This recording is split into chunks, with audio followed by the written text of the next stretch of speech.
A importância do tombamento é o Estado ajudar a revelar que aquele local, aquela atividade, aquilo tem importância e deve ser lembrado e deve ser preservado, que poderá servir de exemplo para as novas gerações construírem outros passos importantes. A noção de patrimônio no Brasil hoje ela é cada vez mais ampla. No começo, por conta de algumas decisões do governo brasileiro de proteger a arquitetura, a maior parte da nossa sociedade associava patrimônio a prédios antigos ou prédios do período colonial, que foi sobretudo a escolha do nosso primeiro órgão de preservação, chamado Serviço do Patrimônio Histórico e Artístico Nacional, que foi criado em 1938.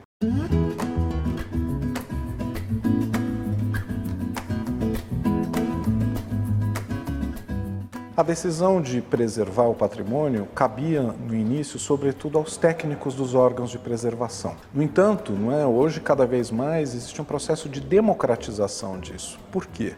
Os próprios órgãos públicos se deram conta que é importante ouvir a sociedade para que, a partir desse ato, se entenda o que é importante para a sociedade. São muitas as escolas tombadas pelo CONDEFAT. A relação entre preservação da memória escolar e das suas edificações é algo que vem acontecendo num processo há muitos anos. Mais recentemente, e o que chama mais atenção e que consagrou um pouco essa questão da preservação foi o tombamento de 126 escolas primárias, na sua maioria.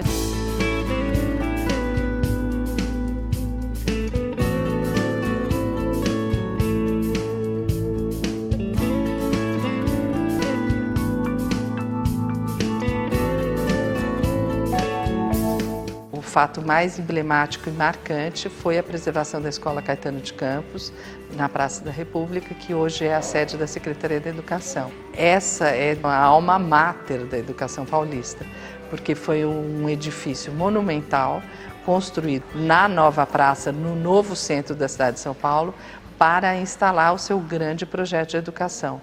Nesse edifício funcionava a escola normal, onde eram formados professores para a rede ideal que eles estavam querendo constituir, e também a escola modelo, onde esses professores eram treinados. Essa rede tinha essencialmente escolas primárias, que são essas que foram tombadas agora recentemente, e 10 escolas normais, que eram chamados os 10 pilares da educação paulista, em várias cidades do interior.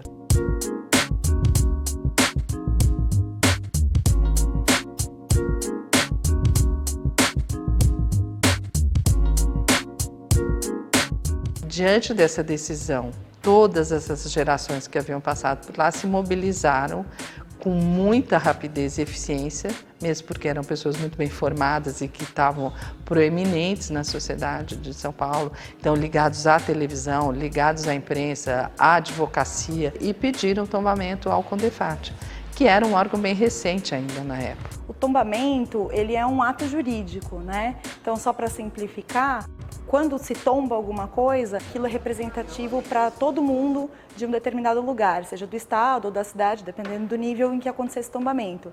Então, o que significa? Que aquele lugar, por ser importante, não pode ser mutilado, não pode ser demolido, e qualquer intervenção que seja feita física precisa ter uma autorização, uma avaliação prévia.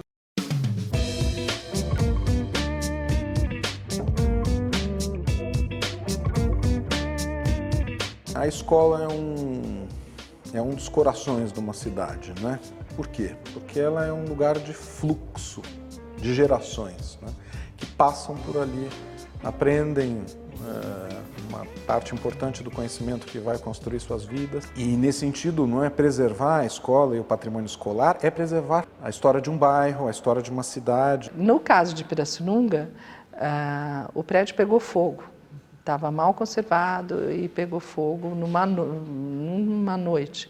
E a cidade inteira se dirigiu ao prédio e tentava salvar, quase todos tinham estudado lá.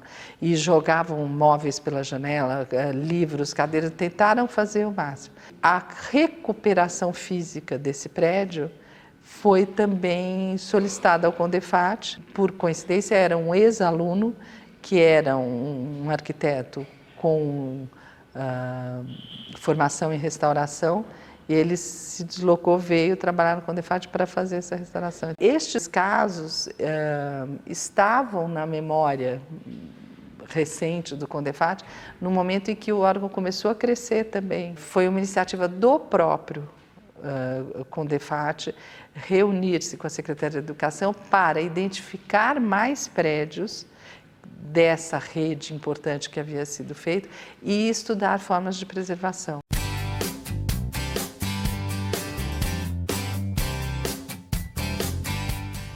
Cada vez mais as escolas são uma dimensão importante para que se ensine também essa noção de cidadania, que a Constituição protege o direito de preservar-se os suportes das identidades sociais.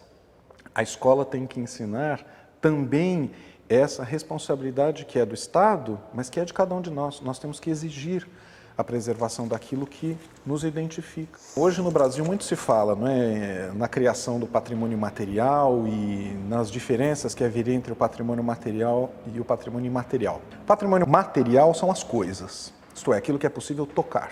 Um prédio, uma caneta, um móvel, um livro escolar, enfim, tudo aquilo que se toca. O patrimônio material é aquilo que também se chama intangível, aquilo que não se pode tocar.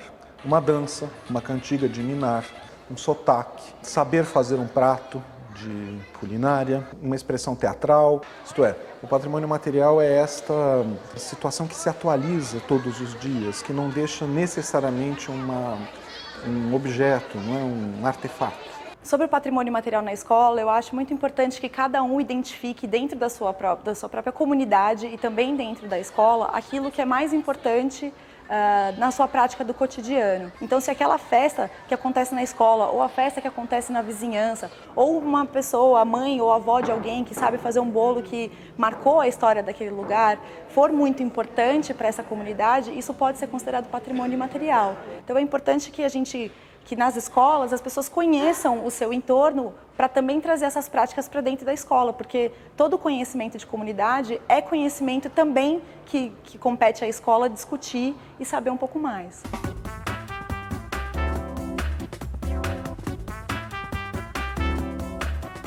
O tombamento do conjunto de escolas se iniciou desse desejo de identificar e propor formas de que as intervenções não descaracterizassem o prédio. É até uma característica deles serem elevados com acesso a uma pequena escada, por uma característica da arquitetura do final do século XIX, que eram pisos de madeira elevados que não podiam ser depositados no próprio chão. Então, tinha o que se chamava porão alto.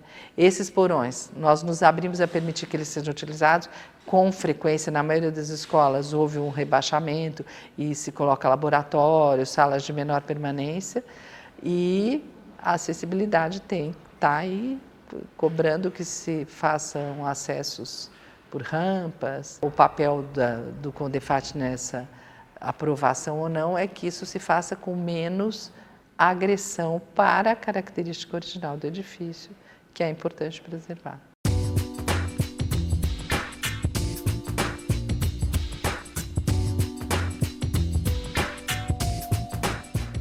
O processo de tombamento de imóveis, o pedido pode ser feito por qualquer pessoa.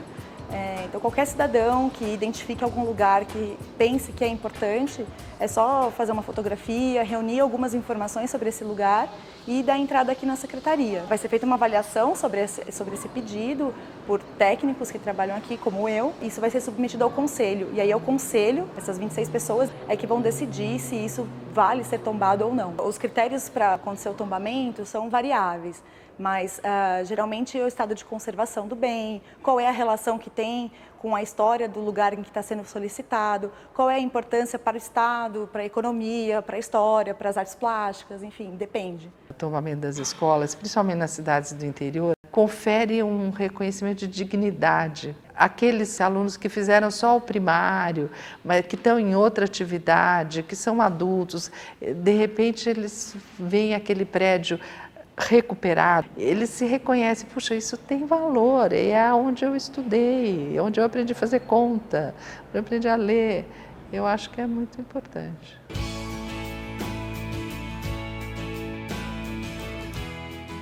pesquisa precisa ser agendada se quiser verificar algum processo, né? Então precisa ligar e fazer um agendamento para ser atendido durante a semana. Mas é possível também fazer pesquisas através do site, tem um pequeno resumo com uma fotografia de todos os bens que foram reconhecidos como patrimônio do Estado.